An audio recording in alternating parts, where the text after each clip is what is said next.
Bonjour tout le monde. Aujourd'hui, il me fait plaisir de vous présenter le nouvel outil de projection de revenus de retraite auquel vous avez maintenant accès, c'est-à-dire que vous pouvez vous procurer cet outil-là directement sur le site web de Budget Express. Alors, voyons comment on utilise l'outil et quels sont les avantages d'utiliser un tel outil. Donc, premièrement, dans l'onglet questionnaire, on doit remplir les informations nécessaires pour effectuer les calculs. Alors, premièrement, votre nom si vous le désirez, l'année du calcul, votre année de naissance, l'année à laquelle vous désirez prendre votre retraite. Également, ici, cette section-là, c'est la rente de retraite avant 65 ans et après 65 ans, pardon. Donc, à ce moment-là, ces rentes-là, ici, vous rentrez seulement une rente à prestation déterminée, c'est-à-dire que vous êtes en mesure de savoir combien ou une estimation au niveau combien vous allez recevoir. Et vous recevez un relevé une fois par année ou aux 2 ans qui vous indique la rente estimée si vous continuez à travailler et à partir de tel âge jusqu'à 65 ans et vous avez un autre montant à partir de 65 ans. Alors, comme je dis, c'est vraiment pour les rentes à prestations déterminées, comme par exemple ceux qui travaillent au gouvernement fédéral ou encore au gouvernement provincial. Donc, si par exemple, nous avons ici l'information que avant 65 ans, c'est 35 000 et à partir de 65 ans, c'est 27 000, on indique les montants. Maintenant, le taux d'indexation de la rente, donc ce n'est pas le taux d'indexation pour tous les autres revenus de retraite, mais bien de la rente à prestation déterminée. Si vous êtes au gouvernement provincial, ne mettez pas plus que 1,25 parce que ce régime de retraite-là n'est pas pleinement indexé au coût de la vie, alors que celui du gouvernement fédéral, lui, est indexé au coût de la vie. Alors, on indique par ici, donc disons que si on y va avec un REGOP ou même RRPE, c'est le même taux d'augmentation. Ici, à l'onglet Autres revenus imposables à la retraite, c'est par exemple si vous avez des revenus de location ou encore des revenus de rendement, de placement, ou même un revenu de travail. Donc, si vous prévoyez travailler 2 jours semaine pendant votre retraite, vous devez indiquer ici les montants avant impôt annuels que vous pourriez gagner. Donc, c'est bien des estimations. Ensuite de ça, le nombre d'années que vous prévoyez recevoir ces revenus-là pendant la retraite, donc si c'est 2 ans, 3 ans, 5 ans, vous indiquez le nombre d'années. Pour des fins de comparaison, ici, vous pouvez indiquer votre revenu actuel et vous pourriez indiquer ici le revenu brut visé. Donc, combien vous aimeriez recevoir, atteindre comme revenu de retraite pour maintenir vos besoins de revenus pour, bien sûr, faire vos dépenses auxquelles vous devez faire face. Donc, si ici, on indique un montant de 60 000 ben, après impôt, ça nous donne une estimation de 48 720 Prendre note que l'outil ne calcule pas les crédits d'impôt ni les déductions d'impôt. Donc, s'il y a des déductibles qui peuvent être appliqués dans le futur, l'outil n'en tient pas compte. La seule déduction qu'il tient compte, c'est le montant de base personnel. Donc, ce montant-là, effectivement, il en tient compte là, au niveau du calcul de l'impôt. L'âge du régime des rentes, donc vous devez aller sur le site de Retraite Québec pour obtenir les montants estimatifs auxquels vous aurez droit. Donc, si par exemple, présentement, le montant estimatif est à 10 256 par année à l'âge de 65 ans, on l'indique ici. Au niveau de la pension de la sécurité de la vieillesse, c'est 65 ans. On peut reporter, mais donc l'âge normal de la retraite est 65 ans. Pour le calcul de la rente, vous devez indiquer le nombre d'années ou à partir de quel âge vous étiez résident canadien ou résident permanent afin d'effectuer le calcul parce qu'il y a des critères au niveau pour recevoir la pleine rente. On doit vivre 40 ans au Canada après l'âge de 18 ans. Ça, c'est pour recevoir 100% de la rente. Mais si on vit moins de 40 ans, c'est calculé au prorata.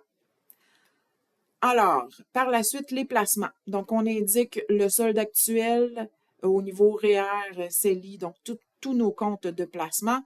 On indique le taux moyen. Donc, en moyenne, on fait quoi comme rendement? Je vous invite à regarder vos relevés et n'utilisez pas le taux moyen qui est indiqué parce que ce ne sont jamais des rendements linéaires, à moins que ce soit des rendements d'intérêt, que là, oui, c'est du garanti. Mais sinon, lorsqu'il y a des négatifs, pour reprendre ce qu'on a perdu, ben, il faut faire plus que la moyenne. Alors, indiquez toujours au moins 1,5% de moins que le rendement moyen qui est indiqué sur vos relevés. Alors ici, si on indique qu'on a 58 900 $ en REER et qu'en moyenne, on fait du 3,5 %, donc ça veut dire que sur notre relevé, c'est indiqué 5 % et on cotise 50 $ par semaine, par exemple. Et pendant qu'on va être à la retraite, on diminue un petit peu nos attentes au niveau des rendements parce qu'on va sécuriser nos placements. Alors, on indique ici, par exemple, le CELI. On va faire exactement le même exercice. Et on cotise. Et voilà. Donc, je vais vous montrer aussi au niveau du compte de retraite immobilisé. Ça, c'est lorsque quelqu'un quitte un employeur avec lequel il avait un fonds de pension et ben, il a transféré ce fonds de pension-là avec une institution financière de son choix.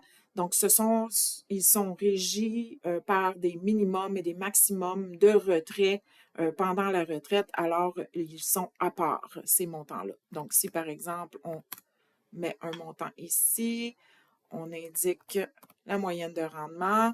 Ces types de placements-là, on ne peut pas continuer de cotiser parce que c'est un fonds de pension qui vient d'un ancien employeur.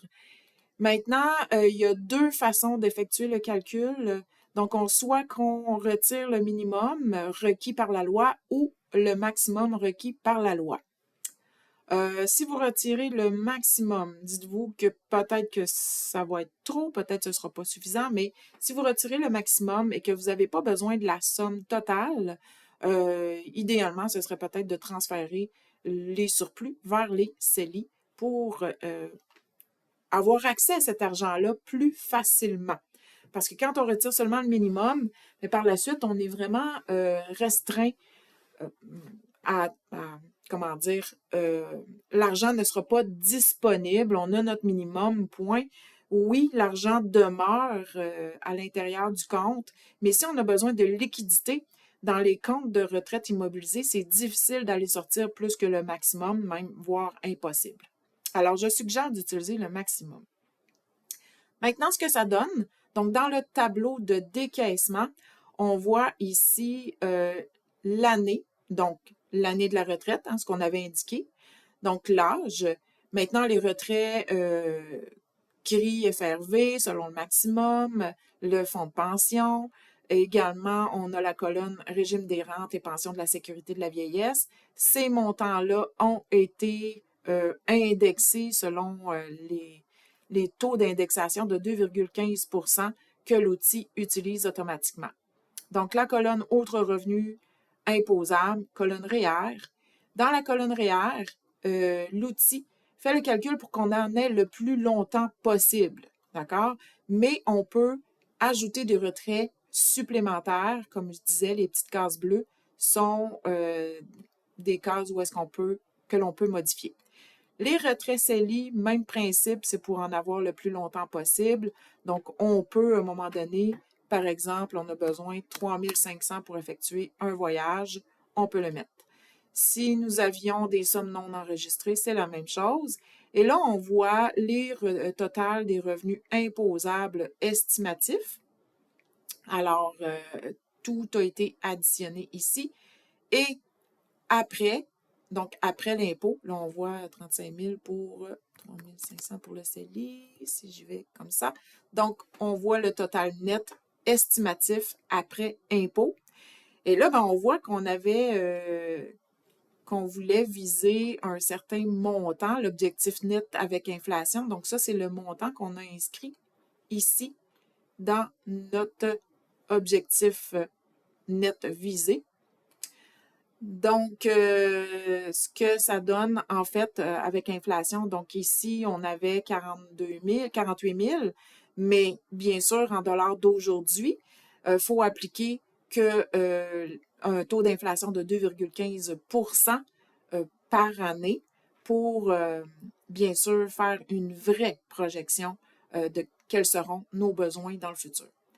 Donc, au net, en fait, avec toutes les sources de retraite, ça nous laisserait un montant estimatif de 34 862. Et là, pour des fins de comparaison, comme je disais, c'est de voir, si on avait comme objectif X montant, est-ce que je l'atteins? Dans ce cas-ci, on voit qu'on ne l'atteint pas. Sachez que j'ai fait exprès pour vous faire cette démonstration-là. L'autre onglet, solde des comptes, donc on voit là les soldes année après année tout au long de notre retraite. Je veux revenir au niveau du tableau de décaissement. Donc, on voit qu'on maintient un certain niveau de vie. En fait, hein, on se rend là jusqu'à l'âge de, normalement, 100, c'est ça, ici, 113 ans, ce qui ne sera pas le cas, on s'entend. Et donc, on peut voir l'évolution de tous nos revenus de retraite. Donc, le solde des comptes et, on a des petits graphiques pour ceux qui sont plus visuels au niveau des tableaux, des soldes des comptes au fil du temps. Alors, c'est tout pour cet outil que vous avez maintenant accès. Également, sachez qu'on est en train de travailler pour une version web, c'est-à-dire une version en ligne qui va pouvoir se mettre à jour une fois par année parce que les montants des pensions de sécurité de la vieillesse changent à tous les 3 mois. Alors, une mise à jour va s'imposer, bien sûr, au fil du temps. Donc, on travaille sur l'accès pour un outil en ligne. Alors, merci et je vous souhaite bon succès au niveau de la préparation de vos revenus de retraite.